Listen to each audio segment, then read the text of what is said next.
Hello बच्चों, good evening all of you. हमारे new historical channel में आपका बहुत बहुत स्वागत है। जो पहले चैप्टर चल रहा था हड़प्पा सभ्यता, उसी का थर्ड भाग आज हम आपको अब पढ़ाने जा रहे हैं, बताने जा रहे हैं। आप सब पढ़ेंगे अच्छे से।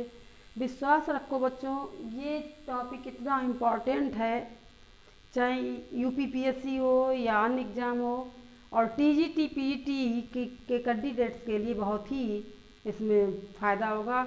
हमने टीजीटी पीजीटी जो एग्ज़ाम है वो 3 बार क्रैक किया हुआ है, तो हमें पता है कि किस तरह से इसके टीजीटी पीजीटी में क्वेश्चन आते हैं, यूपीएससी में आते हैं। यूपीएससी में भी मैं अपीयर्ड हुई हूँ, उसका एग्ज़ाम भी क्रैक किया है।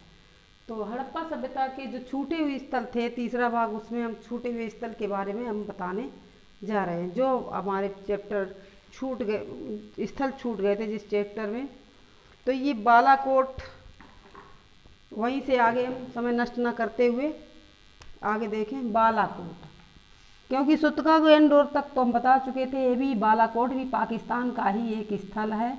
बालाकोट ये पाकिस्तान के बलूचिस्तान प्रांत में पड़ता है। पाकिस्तान के बलूचिस्तान प्रांत में ये स्थित है। यह एक बंदरगाह, यानी ये एक बंदरगाह के रूप में, क्योंकि यहाँ से व्यापार अधिक होता था, ये बंदरगाह के रूप में ये कार्य करता था। तो इसकी खुदाई 1979 में, यानी 1979 में इसकी खुदाई डेल्स ने करवाई थी। यहाँ से प्राक सैंधव, यानी प्राक सैंधव स्थल के विकसित प्राक सैंधव स्थल के भी यहाँ साक्ष्य प्राप्त हुए हैं, विकसित सैंधव स्थल के भी, और उत्तर हड़प्पा सभ्यता के भी यहाँ पर साक्ष्य प्राप्त हुए, क्योंकि तीनों सभ्यता के अवशेष यहाँ से प्राप्त हुए। यहाँ से पकी ईंटों के भवन मिले हैं। और तो हड़प्पा सभ्यता में अधिकांश जो कोई भी स्थल हो हड़प्पा सभ्यता का, सिंधु घाटी सभ्यता का, सारे के सारे जो थे वो पकी ईंटों के ही मकान बने हुए मिले हैं। तो प्राप्त सामग्री में क्या क्या था? तो प्राप्त सामग्री में बालाकोट से प्राप्त सामग्री में भाले, बड़ाग्र,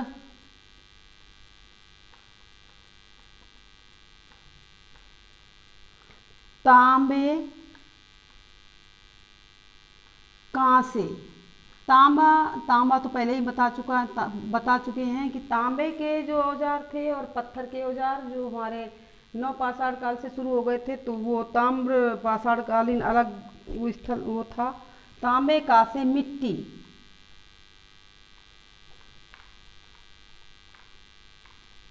मिट्टी आदि के, मतलब मिट्टी के ठीकरे प्राप्त हुए हैं। सेल खड़ी,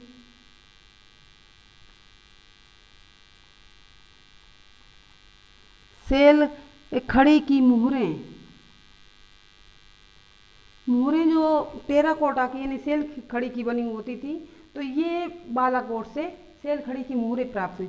तो ऐसा माना जाता है बालाकोट का जो स्थल था, यानी सिंधु घाटी सभ्यता का बालाकोट जो स्थल था, वो सबसे समृद्ध उद्योग मतलब स्थल था। वहाँ से सीप का उद्योग, जिस तरह से चौधड़ों से मनके बनाने का कारखाना, ये मनके बनाने का उद्योग मिला है, तो बालाकोट से सीप का उद्योग प्रकाश में आया है कि यहाँ सीप का काम बहुत अधिक होता था। यहाँ हजारों संख्या में, यानी हजारों की संख्या में, थोड़ी बहुत नहीं, हजारों की संख्या में सीप की बनी चूड़ियाँ, सीप की बनी चूड़ियाँ बालाकोट से प्राप्त हुई हैं। तो बालाकोट क्या था? बालाकोट यानी सीप की चूड़ियों का बालाकोट जो है निर्यात करता था। ये पाकिस्तान का स्थल है, बलूचिस्तान प्रांत में पड़ता है बालाकोट। अब आगे आता है एक अलग अगला स्थल, अल्लादीनो। अल्लादीनो ये पाकिस्तान का ये भी है। अल्लादीनो जो है ये सिंधु नदी सिंध नदी तथा अरब सागर, सिंधु नदी और अरब सागर।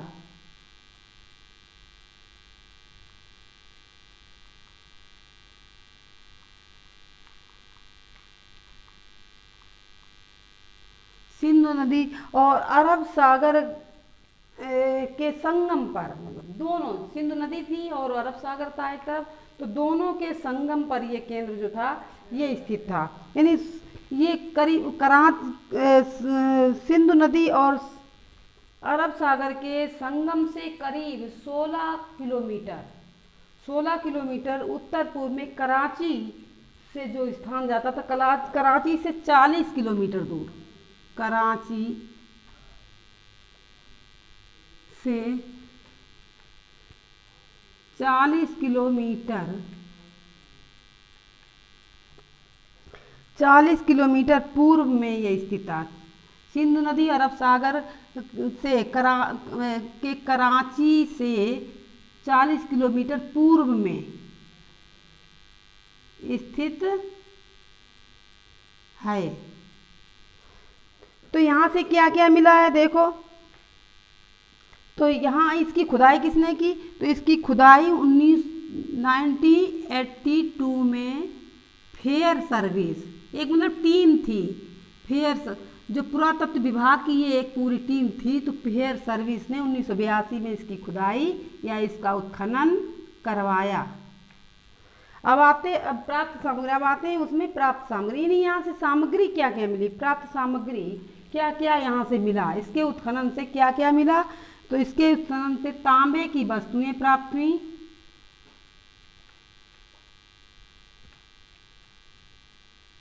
तांबे की वस्तुएं, सोने चांदी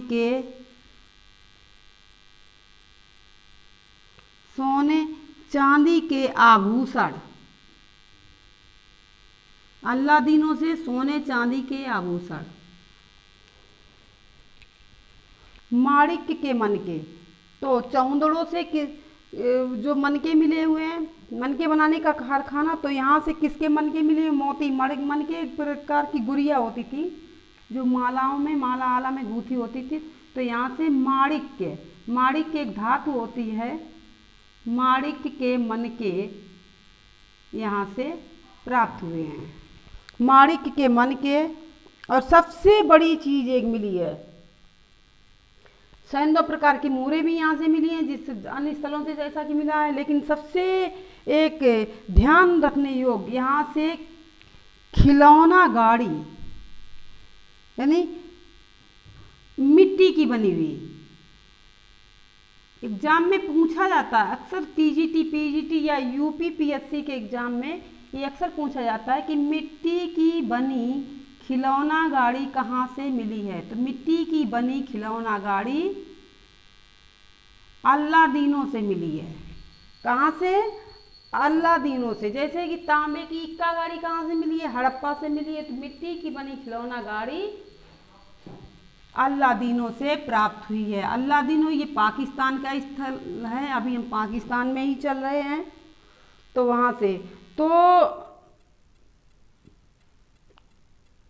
यहाँ से जो है ये मालूम होता संभवतः कि यह एक बंदरगाह था। तो बंदरगाह तो सिंधु नदी या अरब सागर के, कराची, जो भी जितने भी स्थल हैं नदियों के किनारे हैं, तो वहाँ से बंदरगाह के साक्ष्य मिले हैं, क्योंकि व्यापार जो मेसोपोटामिया से, मिस्र के से और अफगानिस्तान से, अफगानिस्तान में 2 स्थल हैं, जो मुंडीगाह का और सरतुगई, तो इस तरह से जो व्यापार होता था, तो व्यापार तो ये भी नदी के किनारे था, सिंधु नदी था, अरब सागर था, तो इसके कारण यहाँ से ये बंदरगाह, तो संभवतः ये एक बंदरगाह प्रतीत होता है कि ये भी एक, जैसे लोथल बंदरगाह था, तो उसी तरह से यह एक बंदरगाह था। ध्यान से पढ़ना, ये बहुत इम्पोर्टेंट पॉइंट हैं।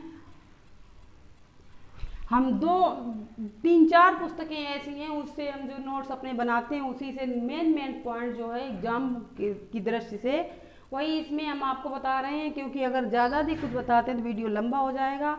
तो हमारी पुस्तकें जो हम जिससे हम बताते हैं वो केसी श्रीवास्तव की, जो कि यूपीएससी तक के लिए, यूपीपीएससी या टीजीटी पीजीटी हो और अन्य एग्जाम हो, तो उसके लिए बहुत ही महत्वपूर्ण है, बहुत इंपॉर्टेंट ही पुस्तकें हैं।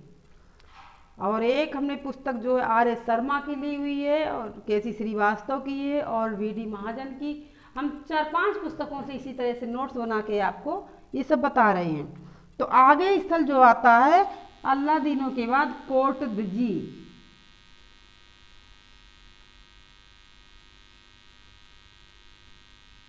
कोटदजी, कोटदजी ये पाकिस्तान के सिंध प्रांत में ये भी पड़ता है,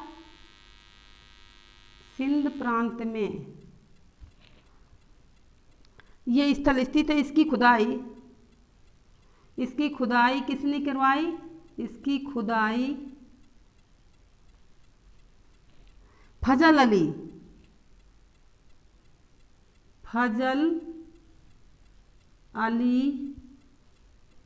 अहमद ने करवाई।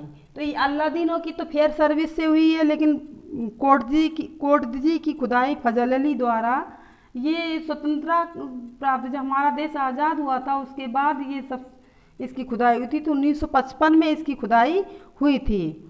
तो यहाँ से प्राक सैंधव यानी हड़प्पा से पहले के साक्ष्य मिले हैं और हड़प्पा के दौरान भी यहाँ से साक्ष्य मिले हैं। तो प्राप्त सामग्री में क्या क्या था?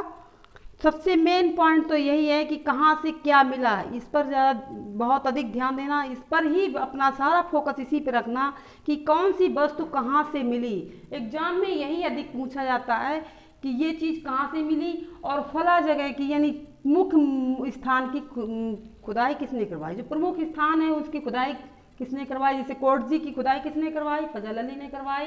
अल्लादीनों की फेयर सर्विस हो गई। बालाकोट की खुदाई किसने करवाई? तो इस तरह से यही प्रश्न पूछे जाते हैं। तो यहाँ से क्या क्या मिला देखो, चित्रित मृद भांड, अभी तक स्थल इतने पढ़े हैं उसमें चित्रित मृद भांड नहीं आए हैं। तो कोटदजी से चित्रित मृद भांड प्रकाश में आए। और दूसरा जो है वो आया है रंगीन चूड़ियाँ, रंगीन चूड़ियाँ मिली हैं यहाँ से। पत्थर के बाणाग्र, पत्थर के जो बाण, धनुष बाण वगैरह बने होते थे, तो बाण किसके मिले हैं? बाण पत्थर के। जब लौ काल आया तुम्हारे लोहे के बाण बने, पहले तांबे के बने या पत्थर के यहाँ से बाण मिले हैं।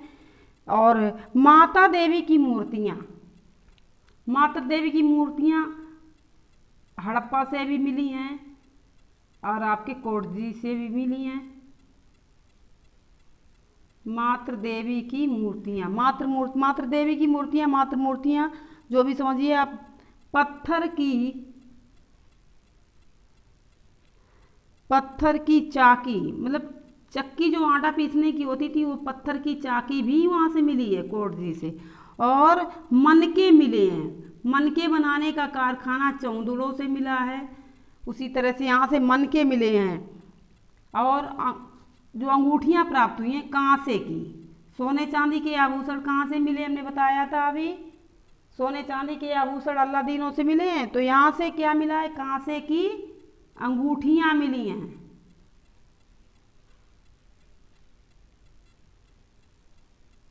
कांसे की अंगूठियाँ मिली हैं। सेल खड़ी की बनी मोहरें, सेल खड़ी की सबसे पहले मुहर कहाँ से मिली थी? हड़प्पा से, 6 अक्षरों वाली, जिसमें एक वृषभ का चित्र यानी बैल का चित्र बना हुआ था और 6 अक्षर अंकित थे। सेल खड़ी की हमारी सभ्यता की, जो हड़प्पा सभ्यता की लिपि है उसमें 400 से लगभग 600 तक अक्षर जो हैं वो हैं, लेकिन 1923 तक इतने प्रकाश में आए। और सबसे पहले 6 अक्षर ही प्रकाश में आए थे, जब कनिंघम महोदय को वहाँ से एक मुहर प्राप्त हुई थी, उसमें वृषभ का चित्र था और 6 अक्षर बने हुए थे। सेल खड़ी की बनी 2 मोहरें मिली हैं।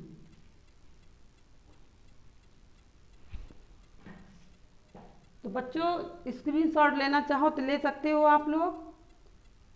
कोर्ट जी से इतना सब कुछ मिला है। अब आगे आते हैं भारत में कि हमारे इंडिया में क्या क्या मिला है।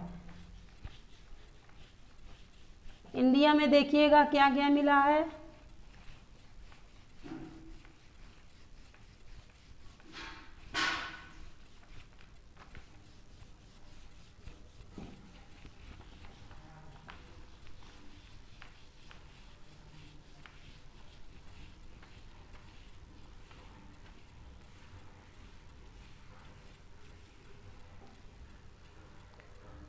भारत में पड़ता है एक मांडा। हमने कल बताया था कि मांडा जो है वो सबसे सिंधु सभ्यता का सबसे उत्तरी स्थल है। मांडा जम्मू से करीब 28 किलोमीटर दूर। तो प्रश्न पूछा जाता है कि मांडा किस नदी के किनारे पर बसा हुआ है, तो मांडा चिनाव नदी पर बसा हुआ है। चिनाव नदी पर बसा हुआ था। मांडा चिनाव नदी पर बसा हुआ था। तो ये एक विकसित सभ्यता यानी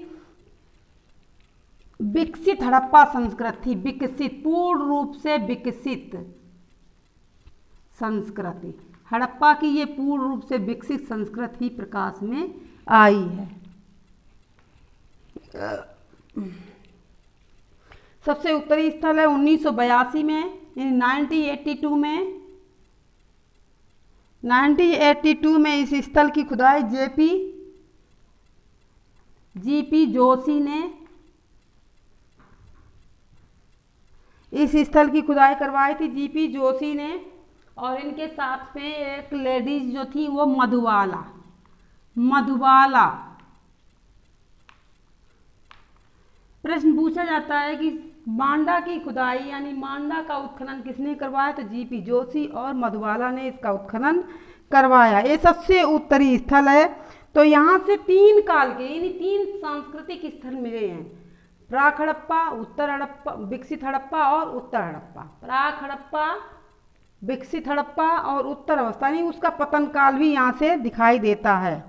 यहाँ से सामग्री क्या क्या मिली है, तो मृदभांड, हड़प्पा कालीन मृदभांड मिले हैं, यानी हड़प्पा के ही मृदभांड मिले हैं। मृदभांड यहाँ से मिले हुए हैं। मिट्टी के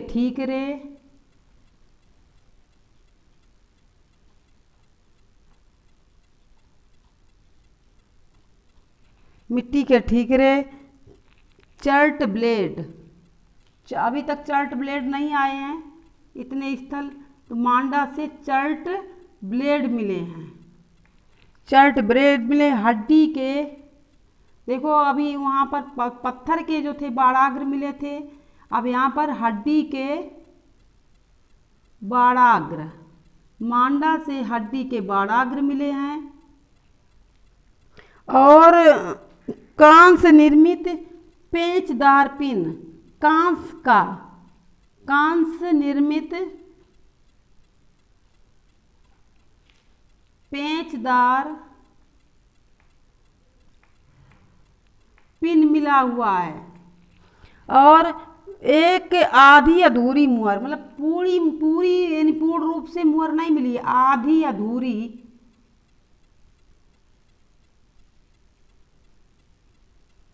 मुहर मिली है। हड़प्पा से एक आधी अधूरी मुहर मिली है। तो ये एक इतनी विकसित सभ्यता थी हड़प्पा सभ्यता। तो क्या क्या मिला है हड़प्पा, ये सबसे उत्तरी स्थल प्रश्न पूछा जाता है यूपीपीसीएस में, अधिकांश पूछ देते हैं जो भी स्टेट लेवल के एग्जाम है या टीजीटी पीजीटी हो, कि हड़प्पा सभ्यता का सबसे उत्तरी स्थल कौन सा है, तो ये मांडा है। मांडा की खुदाई किसने करवाई, तो जीपी जोशी ने करवाई, जीपी जोशी और मधुबाला ने करवाई। तो यहाँ से मिला क्या क्या है, तो हड़प्पा के कालीन जो थे वो मृदभांड मिले हैं, मिट्टी के ठीकरे मिले, चर्ट ब्लेड मिले, हड्डी के बाड़ाग्र, कांस निर्मित पेचदार पिन। ये सामग्री जो है इतनी इम्पोर्टेंट नहीं है, लेकिन ये अक्सर पूछा जाता है कि सबसे उत्तरी स्थल कौन सा है। अब आगे आता है बनावली। बनावली। बनावली देखो ये क्या कहाँ पे है, ये हरियाणा के हिसार जिले में ये स्थित है स्थल, हरियाणा में है ये, हरियाणा के हिसार। इसकी खुदाई जो है किसने करवाई, 1973 में R.S. बिष्ट यानी रविंद्र सिंह बिष्ट, R.S. बिष्ट या रविंद्र सिंह बिष्ट ने इसकी खुदाई करवाई। यहाँ से 3 स्तर मिले हैं, यानी प्राक हड़प्पा, विकसित हड़प्पा और उत्तर हड़प्पा कालीन 3 स्तर यहाँ से प्राप्त हुए, तीनों प्राप्त हुए हैं। शुरुआत जैसे ही हड़प्पा की हुई वहाँ से तो विकसित हड़प्पा के ही मिले साक्ष्य, और उत्तर विकसित हड़प्पा के और उत्तर हड़प्पा के तीनों मिले। प्राप्त सामग्री क्या क्या थी, एक मकान से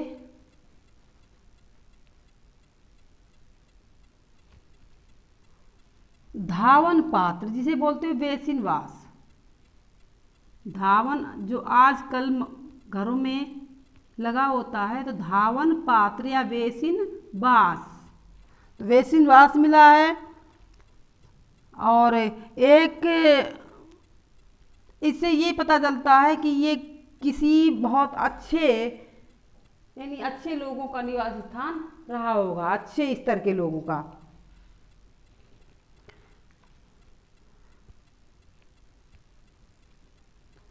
एक दूसरे बड़े मकान से जो है वहाँ से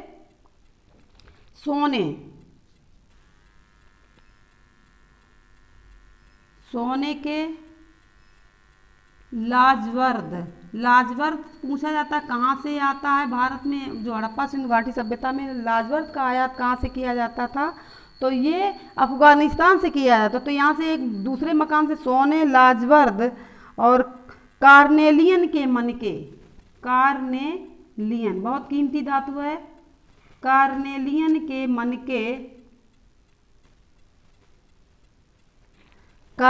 के मनके मिले हैं। तो ऐसा लगता है कि ये किसी सौदागर का मकान रहा होगा, क्योंकि ये चीज़ें जो हैं आयात निर्यात जो की जाती थी, सोने के, लाजवर्द के या कार्नेलियन के मनके, एक मकान से धावन पात्र मिला, दूसरे से मिला है सोने, लाजवर्द और कार्नेलियन के मनके। तो और एक यहाँ से क्या मिला है, एक मकान से जो है बनावली में अग्नि वेदियाँ और मिली हैं, जो कि लोथल से, कालीबंगा से भी मिली हैं। अग्नि वेद